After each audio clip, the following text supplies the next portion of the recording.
Thought I'd jump on and do a quick video in light of the news that Eberechi Eze is not involved tonight for Crystal Palace in their UEFA Conference League playoff against Fredrikstad at Selhurst Park.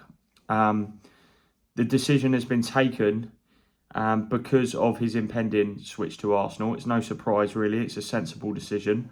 Initially it had been anticipated that he would feature in the match. Crystal Palace were keen to have him involved because obviously played a huge part in the club's success last season, scored the winning goal in the FA Cup final to send Palace into Europe.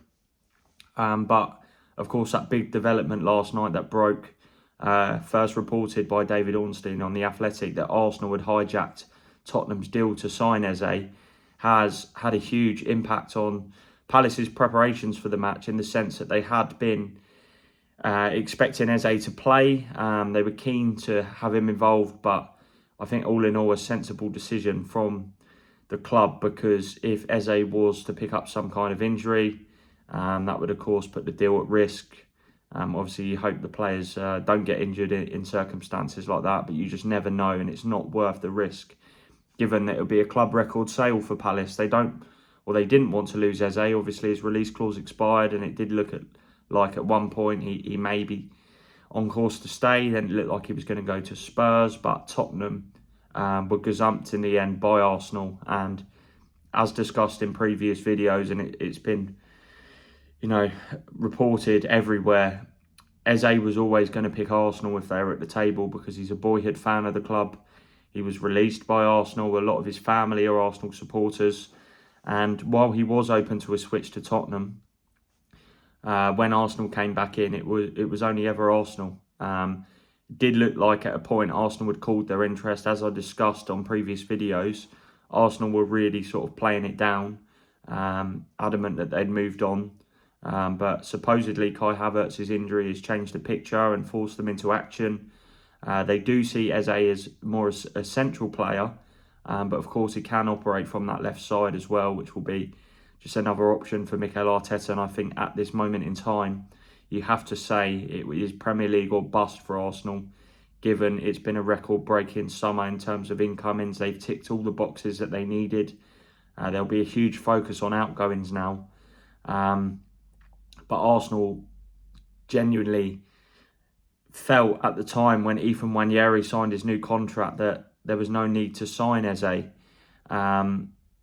Once Ethan Nwaneri's contract was finalised and it was confirmed he'd be staying put at the club, they kind of distanced themselves from the Eze deal, despite extensive contacts with his agents. And then the deal was executed very quickly yesterday afternoon when Andrea Berta and Tim Lewis pushed through negotiations with Palace, structured a deal that was close to Eze's previous release clause. And unfortunately for Tottenham, they've been left to lick their wounds. Just wanted to talk about the actual process in terms of Eze signing for Arsenal now. So from what I understand, he's due to begin his medical tomorrow. He would have to be registered before 12 p.m. to face Leeds on Saturday evening. I'll be at the game. But I would say, given that he's not trained with his teammates, I don't think Arsenal will be actively striving to try and pull something off before that deadline. As you saw at Old Trafford, there was a number of first-team players like Jakub Kiwior and Christian Norgard missing from the Arsenal matchday squad. Obviously, Norgard was injured, but it just goes to show the depth at the moment. You've got Max Dowman coming back into the picture as well. So I think the plan is for Eze to complete his medical and potentially be unveiled on Saturday evening at the Emirates, and then have a full week of training before making his debut at Anfield against Liverpool, which would be, an interesting prospect, given that we expect Arsenal and Liverpool to be among the favourites of the Premier League title. Obviously, Eze does need to get up to speed with how Arsenal want to play. He does bring a lot of variety to Mikel Arteta's tactical plans, really, because he can operate in a number of different positions. He can play as an 8, he can play as a 10, he can play left, he can play probably just behind the striker and kind of a second striker role. But we do expect him to be more considered as an 8 and to provide competition for Gabriel Martinelli and Leandro Trossard and Noni Madueke, I should say, on the left-hand side. But do expect this deal to be completed swiftly once Eze undergoes his medical tomorrow. It's due to begin tomorrow. Obviously, there is a slight delay sometimes with medicals because you need to get the results back and wait for results back from scans. But the player is fit and healthy, given that he's started Crystal Palace's Premier League opener at Chelsea on Sunday. So don't expect any problems there. And he's going to sign a long-time deal with Arsenal. It's expected to be a 5-year deal. And it is probably likely that it will take that number 10 shirt as well. So a really exciting signing for Arsenal. Just on the outgoing front, I'm told Arsenal are working very hard to shift some of those fringe players that we've discussed in recent weeks. The closest one to the exit door at the moment is Karl Hein. I was told that Werder Bremen were looking at a potential permanent deal, although it has been reported today that it's likely to be a loan. But any loan would involve Arsenal triggering a 1-year option in Hein's contract to extend it, because his current deal is up next summer. And all summer I've been reporting that Arsenal have been pushing for a permanent deal, so they would look to include an obligation to buy at least in any loan. I think an option is a risk because reading between the lines, it doesn't sound like Hein is going to immediately be Werder Bremen's first choice goalkeeper anyway. So if he has to work his way into the team, there's no guarantee that Werder Bremen would be looking to sign him on a permanent basis. But the number 1 shirt at the club is very much up for grabs because they've just sold their first choice goalkeeper to Eintracht Frankfurt. So Karl Hein has an opportunity there, if a deal can be struck, to go and grab the number 1 shirt in the Bundesliga. He played in La Liga last year with Real Valladolid. Per Mertesacker as well was understood to have played some kind of role in facilitating this opportunity for Hein to potentially join Werder Bremen. Spent a long time at Werder Bremen as a player before moving to Arsenal in 2011. And Arsenal were just trying to use their kind of network of contacts really to find options for some of these fringe players. Leandro Trossard has signed that contract a renewal, which has seen him receive an increase in wages. I've seen a lot of scepticism about that because part of the problem that Arsenal have had trying to shift some of these players is that nobody wants to pay, or buying clubs are struggling to match the wages that they're currently on. That's been the case with Alexander Zinchenko. And Reece Nelson's salary is believed to be a 6-figure salary. That's what I've heard anyway, so I'm not sure if that's deterring some of these clubs from making a move, because it's clear Nelson is a great player with still some potential, even though he's not really a prospect anymore. Jakub Kirill is still the subject of intense discussions with Porto. They did have that initial loan and obligation to buy offer rejected about a month ago now, 4 weeks ago, that was worth up to £23 million, but Arsenal want a lot more than that, I think.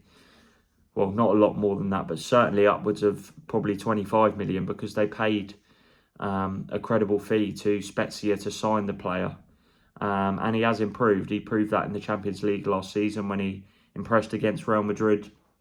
So I do think Arsenal will be looking to make some profit on that. And the other sticking point with a loan is that Arsenal really need to make a notable sale this financial year. If it's a loan, the loan agreement usually runs until June 30th. So that'd be June 30th, 2026. And that's coincidentally when the football financial year ends, I believe. So Arsenal do need to generate a little bit of cash, particularly for UEFA's financial rules. There's a lot of wiggle room for them within the Premier League's profit and sustainability rules. But I do think we'll see quite a few exits now at Arsenal. The Zinchenko one is difficult because they've just struggled to shift him. Obviously, he's free to leave. There's been suggestions of interest from Fulham or Porto, but that's nothing concrete to my understanding. Fenerbahce did look at the player, but they've now pushed ahead to sign Edson Alvarez on loan from Fenerbahce. So I do think we will see a lot of movement on the outgoing front. just on Kai Havertz's injury, I believe the initial fears are not that he sustained a long-term injury, but no word from the club yet in terms of confirmation on what exactly is his diagnosis. But I think the fact they've moved for Eze does suggest that he's set for a spell on the sidelines, maybe just weeks or months as opposed to sort of a whole season out, or an 8 to 9 month layoff. But we'll have to see. There's no confirmation on that yet, but I'm sure we'll receive that very soon. So all being well, Eze will be an Arsenal player come the coming days, really, come the end of the weekend, definitely. Just on Tottenham, lots of reports today about who they might turn to now that Eze is off the radar. Lots of names being thrown about. One is Akliouche from Monaco, who is someone that I reported interest in a couple of weeks ago now. From what I understand, Monaco would be looking for about 60 million to sell him, which is a big fee, similar to the Eze deal. And, there is an element of risk there, given that he's, unproven in the Premier League, but he's a fantastic player. Number of clubs have made checks on him this season, no formal bids, but there's been suggestions of interest from Inter Milan, Bayer Leverkusen, and even Manchester City. But he did play the majority of his football last season at right wing, which is, of course, a spot Mohamed Kudus looks to have nailed down. You've got Brennan Johnson as well there. He can play as a playmaker, but whether he's, what Tottenham need at this moment in time is up for debate. Morgan Rogers is a player that obviously Tottenham would love to get, but he's not attainable. And I don't suspect Tottenham to be making any sort of approach for him, because he's not untouchable at Aston Villa because of their PSR situation. But it would take a monster offer. And it could be argued, although Spurs can offer Champions League football, is Tottenham a huge step up from Villa? I mean, Tottenham fans might disagree with me, but I think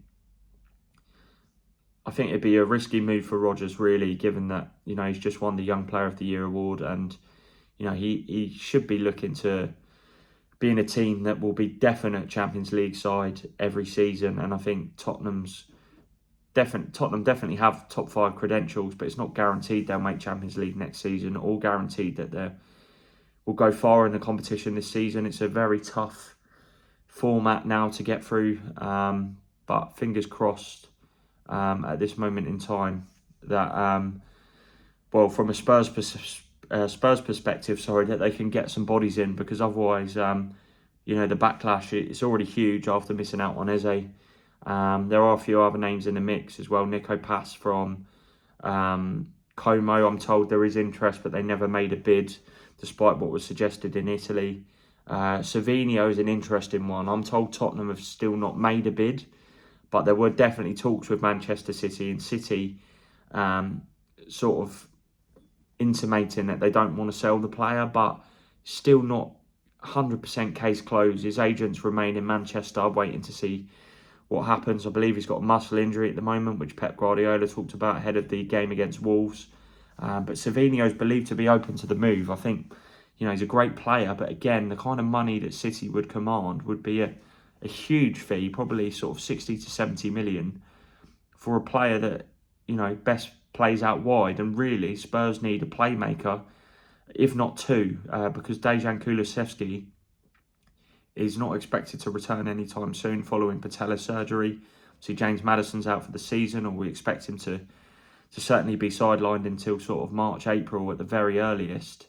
So we'll have to wait and see how that develops. But I am expecting Spurs to ramp up their search for a playmaker in the forthcoming days. But it really is inexcusable to miss out on Eze. And I know the kind of message from Spurs is that they did all they can. They had an agreement with Crystal Palace before Arsenal came in, but they waited too long, in my opinion. I really feel they should have had this wrapped up while Arsenal would sort of distance themselves, because before Havertz's injury, Arsenal weren't looking like they were going to come in for Eze. So real disappointment, and I can totally understand why the Tottenham fans are furious that this has been allowed to happen, because not only have they missed out on Eze, but they've missed out to their biggest rivals.